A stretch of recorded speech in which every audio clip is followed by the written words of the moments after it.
What is your "you have become the very thing you swore to destroy" moment? Not destroy, but became the thing I thought I would never be. I grew up with the mentality that if I work my ass off I will get ahead. Was taught that government workers are lazy and that I shouldn't go down that road. I worked in a corporate environment for 10 years and worked my way up the corporate ladder to a senior management position. I became burnt out and depressed from working what felt like 24/7. Was treated like a robot and couldn't turn my brain off work. I would go to bed and wake up reading and writing emails. On the phone to and from work. I quit that job and got a management position in government. Work-life balance is amazing. I still work hard but only during work hours now, haha. I feel like a person again. Edit. Loving all the responses to this. I am reading everything.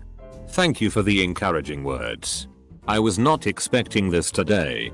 Also, thank you very much for the awards. No, we're not going to McDonald's. We have food at home. Double quote. I don't have kids but doing this to myself was the moment I realized I had become a boring adult. That and when someone at work asked me what I did that weekend and I, completely thrilled, replied something like, I finally deep cleaned my place and my car. And made some amazing chicken parmesan for dinner. After which I immediately thought, oh god, what has happened to me? I work in retail. Once I had to ask to see the manager because a worker was refusing a refund even though I had my receipt. The item was in perfect condition and it was within the warranty. I was at a different store so no one knew I was an actual employee for the company and the manager realized the worker legit just never got taught how to do a return and was just refusing any returns because he didn't want to ask a manager, so technically I helped the guy but hurt my soul to get someone to call the manager over for me. See? The reason I don't mind asking to see the manager is because having worked retail, I understand that there is a limit to the power that the employee has.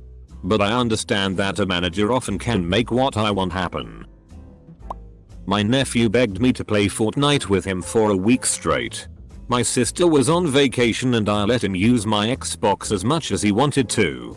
I absolutely hate this game. But it made him happy and I really didn't mind watching him play. After watching him play several matches I understood the building mechanics a little better. So I looked up the controls. His eyes lit up when I finally went to him and said, okay, let's give Fortnite a shot. We loaded in, grabbed some weapons, and hugged the wall of the storm. His go-to strategy. I wasn't going to argue with a 7-year-old. Made it into the remaining 8 players. Finally got some contact. And I scored my first kill. Before I knew it there was Justice and one other player. He was clearly skilled. He took me down to the ground. As I'm bleeding out near death. My nephew blasts this guy with an RPG. Leave my uncle alone. Boom. Victory. In my very first match. I looked over at my nephew and he was just crying his eyes out. He had never won a match before. Ever. Playing 2 years and never won a game. I thought he was upset but it was this just sheer happiness I've never seen in him before. I still really don't care for the game that much. But we made a great team and now we have something to bond over together. As a long-term server bartender manager I hate having to send my food back. It has to be like totally FK'd up. I like my steak rare. But if it's overcooked up to like mid, well, I can still enjoy it. Might need some kind of sauce if it's MW. But I was at a high-end restaurant and my rare steak that cost like $50 was burned to shit. I had to speak up. I was as nice as I possibly could be but still felt like a monster. I'm partial to rare steak as well. And I was a server for years. So I totally understand where you're coming from. I feel if you have to send food back, the nicer the place, the less you have to feel bad about it. They want you to have an enjoyable experience. So you'll come back. And so you'll speak well of them to your friends. They'd much rather read your meal than have you leaving unhappy with your food. I had this at my last job, military. I spent most of my time at the job hating the ease with which people in authority could FCK up the lives and careers of their subordinates. I felt that a lot of leaders quickly lost empathy once they gained power. all of which came flooding back to me my last year once I was in a position of authority and was writing up the paperwork to have my new soldier punished. For me, I started out trying to be a better manager taking care of people. But it just led to staff having less respect for my authority and due to a friendly vibe more comfortable to not finish work on time and then explain. Or in some cases actively screw me for God knows what reason. After I'd spent a year kindly training them how to do the job they were supposed to be already qualified for. I still try to be fair. But I learned a lot of lessons. As a teenager I was a pop punk. Hated the government. Loved anarchy. Did tons of drugs. Swore I'd never be one of those mainstream sheep. Now I work in an office. For the government. I don't do drugs. I own a house. Own stocks. Think about my retirement portfolio. Yeah. I sold out. But of my friends who never did. 2 died of ODs and 1 is 40 years old working the night shift in a gas station for minimum wage. If that's what I had to look forward to, I'm okay with being a sellout.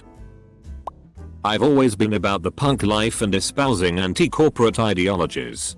A few years out of college I was working as a job coach for teenagers with disabilities. So I would dress in business casual to model appropriate work attire.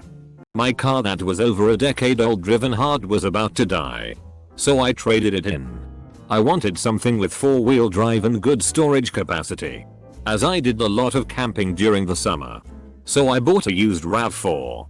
My girlfriend at the time was working at a canteen in a VA hospital that sold Starbucks coffee. And she'd bring some packages of grounds home if it was old. Anyways, this all converged one day as I'm listening anti-flag and realize I'm in khakis and a button-up shirt. Drinking Starbucks while driving my SUV to work. I've become the old man who wants peace and quiet in his home.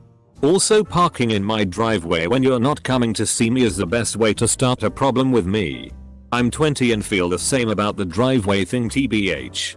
I live out in the country next to a corn bean field and the farmers seem to think it's okay to park in our driveway, preventing us from getting down it. We also get a lot of people stopping on your driveway to use their phone for one last time before losing cell service for a few miles, and we're okay with that until they're blocking us from getting in or out. My dad was a huge Neil Young fan. He would always blast his Neil Young tapes and CDs when we were cleaning the house. I despised it. I hated his voice so much.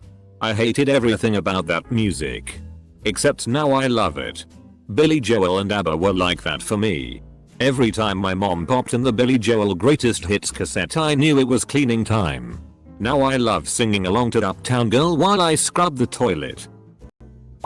When I promised myself I wouldn't end up like those lazy good-for-nothing kids that don't have a job, still live in their parents' house and do nothing but sit around all day. Guess who does all that? Me. Same. To be fair, I graduated college right before COVID hit. And that put a dent on my plans to move out somewhere where the lockdown is more serious. I work part-time and want to move out so badly. But I'm just waiting for the right time. Reddit. Look at these Facebook pages stealing videos off of creators. Anyway, here's a YouTube video that I'm hosting on Reddit. The hypocrisy of it all. People on Reddit get upset when someone takes something from Reddit and posts it on YouTube or Instagram. The thing is, Reddit takes a lot from other websites, especially from 4chan and news sites. When I was a kid, I railed against smoking weed. I would tell people about how it makes people unfocused, unmotivated, and lazy. I even participated in school projects where we made videos about how bad marijuana is. Now, I smoke pretty much every day. Many of my friends tried weed for the first time because of me. And I've become very unfocused, unproductive, and lazy. I even participated in school projects where we made videos about how bad marijuana is. Now, I smoke pretty much every day. Many of my friends tried weed for the first time because of me. And I've become very unfocused, unproductive. When I started liking mustard on things, that was me with ketchup. Hated that stuff with a passion in spite of my love for tomatoes. Then I got pregnant. Whilst pregnant, I walked into a Wendy's and the smell of ketchup hit me full force. I suddenly had a craving and wanted to siphon the ketchup out of the pump with my mouth. Instead I acted rationally and bought a large fry and gleefully enjoyed them with my newfound desire for ketchup. At 15 I was a devout Christian. I even went to camps and won theology competitions. If you showed me a picture of a naked lady, I'd cover my eyes and feel extra sinful that day. Now I'm agnostic and I haven't been inside a church for years. I'm thinking about starting my tattoo sleeves soon and I fap regularly. Total 180. Told my parents all the time that their bloodline ends with me. They'd better hope my brother has all the grandkids. Because I won't. I have a 17-year-old daughter and a 14-year-old son. I sure showed them. It took years before I was finally able to build up my confidence after being bullied in high school. After a couple of years working, however, I realized I'd been picking on people at work just for the fun of it. I had always dreamt of rubbing my bullies' faces with my success, but I subconsciously turned into a bully while chasing that imagined success. Went to grad school for geophysics and my thesis was geothermal energy resource scouting. Immediately was offered a very high-paying job for the oil and gas industry. I ended up turning it down to stay green. But oh man, that was a tough decision. When I realized I'm the boss now, I don't really have a boss. It's weird. The owner is ostensibly my boss, but he won't manage the company. Therefore each area manager is the boss. I'm way too immature for this. Heck, more or less where I'm at. I basically just have to ask my boss if something I want to do is illegal. If not, then develop the idea further. And once I'm ready to implement, I go ask if any changes made are illegal. Just as the benefit of experience. Growing up, my family didn't have the money for luxuries. And my perspective was formed by that experience. I used to scoff at expense and excess as a pointless waste. But having nice things is pretty sweet. NGL. Wouldn't go back. Buying some expensive items that are more durable is cost saving if you have the ability to buy them. Egg leather boots can last a long time but are expensive. Cheaper material boots are affordable but wear out and need to be replaced 2-4 times sooner. My parents always bought cheap shit and always ended up paying more. A perfect example is cars. They never could afford a new car with a factory warranty but instead bought used cars that turned out to be lemons. You can never be 100% sure how the prior owner drove it and how well it was maintained. Are you asking if I'm a corporate shill? Because yes, I am. Ever get a letter from a corporation politely telling you to FCK off? I write those. I used to be absolutely against swearing and now I can't go 2 sentences without saying a curse. Growing up, all 5 members of my family besides me smoked cigarettes and my older siblings smoked weed. I decided to never smoke anything in my life. I've been smoking weed for about 3 years now. I have an alcoholic dad who ruined his life repeatedly. Swore I'd never drink. I drink now but make sure to keep it under control. Working in Big Pharma. I never wanted to work for a company who make money from the less fortunate. 16-year-old me would detest me. But I was out of a job for 2 years and needed money to support myself. I'm trying to get out of that company now. Unless you absolutely detest the field. Don't be too hard on it. Yes, the leadership of these companies is focused on the money. But without them a lot of majorly needed medications wouldn't even exist. Their greed funds the research needed to help people. Mine's kind of backwards from the typical. But I used to rail against rhinos. Thought systemic racism was a faux concept. Was opposed to gay marriage. Hated Democrats. Now I'm a centrist-leaning conservative planning to vote for a centrist Democrat to save us from the people I used to be. The same happened to me with feminism. I used to be a not all men kind of girl. Saying things like she's slutty and no one can respect her or feminists hate men and serve their own cause and such. Now fighting everyone who says any of those things. I'm my AP US history class. I had to debate about whether or not Jackson should be taken off the $20 bill, and my teacher assigned me against taking him off, so I had to defend Andrew Jackson. And as I was debating, I was realizing that all of my arguments were basically the arguments that Trump supporters have about Trump. I hated myself for a long time after that. It was when I had earned degrees in a useful field. Took a job working first shift Monday through Friday starting at 7:30 am. And bought a house in the suburbs. 20-year-old me would be spinning in his grave. I used to always think city life would be for me. Why would I want to live in the boring old suburbs? Now that I'm getting older, almost 28, and looking to get a house, being in a quiet suburban neighborhood where my future kids can play outside sounds much better than a place in the city that shares walls with neighbors on both sides, fighting for parking spots, and paying much more for less square FT. I ate an entire box of double stuffed Oreos in one sitting while playing some games. I like to think of myself as a generally healthy person. I exercise and have been trying to reduce my meat consumption to have more balanced meals. But man, when I could feel the crumbs of those black Oreo cookies and see their smudges was a time when I thought to myself, I have become a monument to all my greed. So I play Overwatch and I main Mercy. I used to say things like I hate those Mercies who pocket Genghis and show off their legendary skins. They're annoying. Cut to me 3 years later with a Mercy golden gun, pocketing my Genji friend to help him level up. Double quote. This year, the school bus drop-off is right in front of my house. The other day some kids got off the bus and cut across my lawn. I got irrationally upset. Then I realized I have turned into my father. High school kids beat down the fence connecting my yard to the baseball field so they could climb it easier. High school said they were sorry, paid to replace the fence with a much higher and nicer one, and installed a gate on their side of the adjacent wall. For your information, I attended that high school and like, come on guys. Hop it, I don't care. But don't destroy a fellow classmate's property. In 9th grade, I got bullied a lot because everyone thought I was a dangerous kid or something. Someone told me the year after that they thought that because I'm a metalhead meant that I would do some bad stuff. I never hurt anyone, but I didn't help my case and eventually got the police's attention for all the wrong reasons. Thankfully never went back there. Not like I had much of a choice in the matter anyway.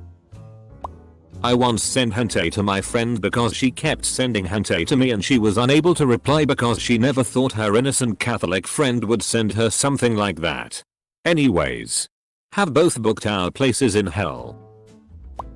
I really hated people who are anti-mask, but now that they added face shields I f***ing hate that thing because I can't see clearly and it irritates my nose. I've became anti-face shield. Well, those are only effective if you wear a mask too. So unless your job is forcing you to wear one, it should be pretty much optional. Mine is music related. I used to mock many different kinds of music for being what I deemed lesser forms of music. Mainly because I play many instruments and am partial to music made solely with instruments. I have always enjoyed other forms of music, but I never would advocate for it, or admit that I liked it, simply because I didn't want to be associated with the world surrounding them, the fans and so on.